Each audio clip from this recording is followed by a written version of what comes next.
All right, ready to unpack a topic that affects us all. Corruption. Definitely. We're diving deep into Transparency International's CPI report for 2024. The Corruption Perceptions Index, right? Yeah, focusing on India's standing and the global picture. Let's get into it. Sounds good. So, India ranks 96th out of 180 countries with a score of 38. What are your initial thoughts on that?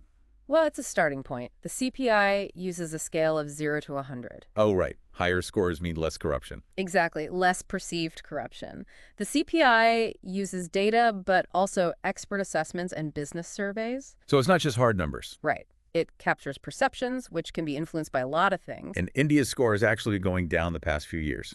40 in 2022, then 39 in 2023, now 38 in 2024. That is a trend worth looking into. Is this a big red flag, or are we overthinking it? It's definitely something to examine further. India has a complex bureaucracy. Yeah, The political landscape, enforcing anti-corruption laws, all of these things play a part. I see. But interestingly, the whole Asia-Pacific region saw its average score drop to 44 this year. Oh, so India isn't alone in this decline. Right. It's not happening in isolation. That regional context is helpful. Yeah. One thing that really stood out to me in the report was this link between corruption and climate change. Yeah. I don't get how those two connect. It is a surprising link, right? Yeah. The report argues that corruption can actually make climate change worse, especially for communities that are already vulnerable. I see. Like Bangladesh heavily relies on climate financing, but it's also really susceptible to corruption. So will that money even get to the people who need it most? Makes you wonder. Right. And it's not just the money itself. No, you're right. The report also talks about Pakistan. They have these systemic governance issues Okay. and policy delays, and those are making the effects of climate change even worse. So even if the money's there, corruption can prevent a country from actually adapting and responding effectively. So it's not just an internal problem for a country. Corruption has these ripple effects. Yeah, It impacts everyone and some of the biggest global challenges we face. precisely. Which leads to the question, what can be done about it? One thing we hear a lot about in India is the Lokpal. Oh yeah, especially if you're following current events. Right. Can you give us a quick explanation of what that is? The Lokpal is basically India's anti-corruption ombudsman. It's a body that has the power to investigate corruption allegations. I A guess. wide range of public servants, Including. even the prime minister. Wow, so it's like a watchdog for the government. Uh, That sounds pretty powerful. it's supposed to be. How is it structured? It has a diverse membership, Yeah. and it's led by a chairperson, Oh, as you the said. former Supreme Court judge. The Lokpal can launch investigations, summon individuals, even recommend prosecution, but, it's not a perfect solution. Right, there are always limitations. Yeah. What are some of the things that might hold the Lokpal back? Well, for any complaint against the prime minister, the Lokpal bench needs a 2/3 majority vote. To even start an inquiry? Yes. And there are certain areas that fall outside its reach, like national security and international relations. Okay. But I think the biggest challenge is that it operates within a larger system.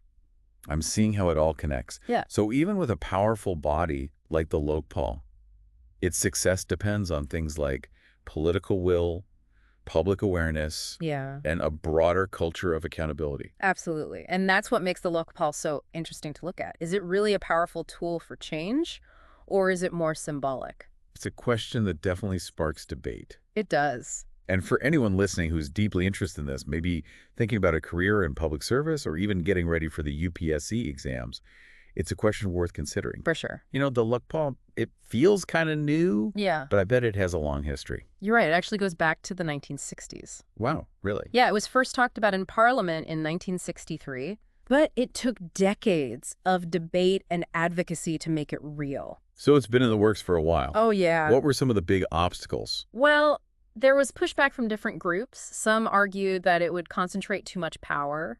In one body. Yeah, and maybe even step on the toes of the executive branch. Interesting. Others questioned how practical it would be. Like, would it even work? Right, and some were worried about it being misused. So with all that opposition, how did it finally get passed?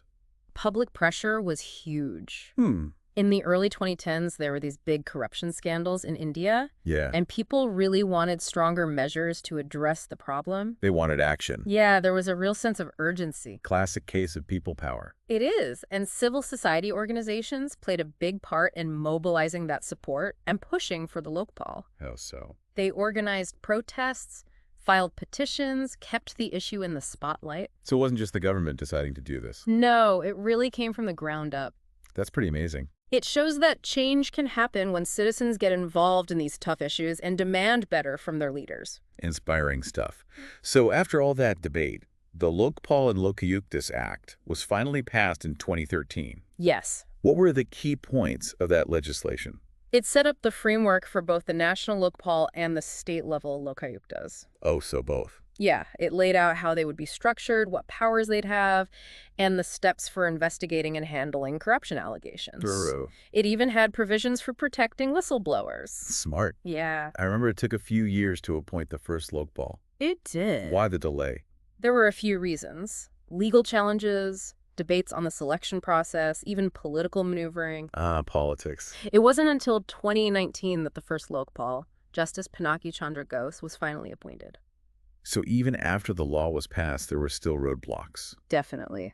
Really makes you think about how complicated these things are. Setting up a system that balances accountability with the separation of powers is tough.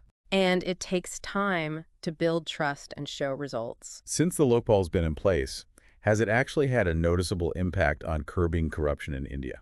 It's still early to say for sure about the long-term impact. It's been active for a few years now.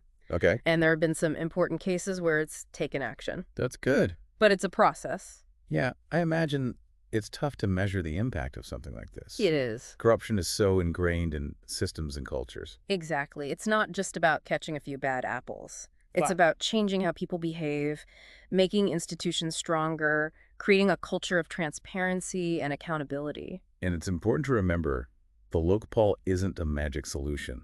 No, it's not. It's one part of a much bigger picture. Definitely. It needs to work with other things like better law enforcement, empowered citizens, and ethical behavior. Makes sense. Yeah. Speaking of other measures, what about those state-level Lokayuktas? Yeah. You said the 2013 Act covered both national and state levels? Yes, some states already had Lokayuktas before the national one. Really? Yeah, like Maharashtra, they set theirs up way back in 1971. So they were ahead of the curve. They were pioneers. Have they been successful in fighting corruption at the state level? It really depends on the state. How so? Some Lokayuktas have been really proactive and made big strides in curbing corruption, while others haven't been as effective. What makes the difference? Political will is a big factor. Uh-huh. If a state government is serious about fighting corruption, they'll give their Lokayukta the power and support to investigate. Okay. But if the government itself is corrupt, the Lokayukta is going to face roadblocks. Sounds like a constant battle between those who want to expose corruption and those who want to hide it. Often it is. That's why it's so important for citizens to know about these institutions, hold them accountable, and demand they work right. And on that note, for our listeners who are really into this topic, I want to ask, if you could strengthen the Lokpal or the Lokayuktas, what would you change? What would be your top priorities? It's a great question to think about. Yeah. Consider things like how they're chosen, their investigative powers, their level of independence, their resources, and how they answer to the public. We'd love to hear your ideas. Leave a comment below and share your thoughts. Yes, do that. And of course, hit that like button and subscribe to our channel for more deep dives into these important topics. Absolutely. Now, in our final part, we'll broaden our perspective and Yeah. look at corruption globally. We've focused on India, but how does it fit into the bigger picture? That's an important point. The CPI isn't just about ranking countries. Right. It's about understanding trends around the world. Right. And one thing's for sure, What's that? corruption isn't just a developing world problem. Yeah, it's easy to think that. Right. Like, oh, corruption, that happens over there, not here. Exactly. But the CPI challenges that thinking. How so? Well, this year's report pointed out that 32 countries have actually improved their scores significantly since 2012. But get this, 148 countries have either stayed the same or gotten worse. Wow. That's more than 2/3 of the countries included. That's a lot. It is, and the global average score has been stuck at 43 for years. It doesn't sound like we're making much progress globally. It's definitely slow going, and there are a lot of complex factors involved. What? Political instability, weak governance, limited press freedom, not enough enforcement of anti-corruption laws, all of these contribute. And it sounds like many of those challenges are present in the Asia-Pacific region, too. Yeah, we've seen that average score drop to 44 this year. Right. So India's declining score is concerning, but it's important to see it in this broader context. I see. So it's not just an isolated issue. Exactly. Regional and international cooperation are key here. Hmm. You can't tackle corruption alone. You've given us so much to think about today. You're welcome. As we wrap up, what else is essential for understanding corruption, Let me think. especially for those of us who want to be informed citizens, maybe even future leaders? I think the most important thing to remember is that corruption isn't just a legal or political issue. Okay. It's a moral one.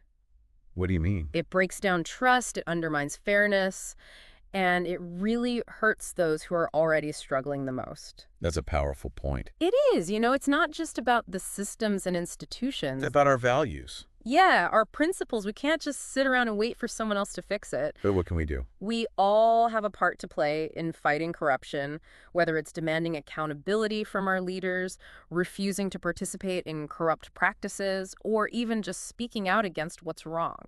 We always say that the deep dive is just a starting point. Right, not the finish line. So for everyone listening, wherever you are, Yes. we encourage you to keep exploring this topic. Definitely. There's tons of information online, in libraries. Yeah, do your research. Read, have conversations. Right. The more we understand about corruption The better we'll be able to challenge it. and work towards a more just and equitable world. Well said. And that brings us to the end of our deep dive into India's corruption perception and what it means globally. I hope you enjoyed it. We hope you found it insightful, and as always, we'd love to hear from you. Yeah, let us know your thoughts. What stood out to you? What questions do you still have? What are your own ideas for fighting corruption? Share your thoughts in the comments below. And if you like this episode, please hit that like button and subscribe to our channel for more deep dives into the issues that matter. We'll see you next time. Until then, stay curious, stay informed, and keep diving deep.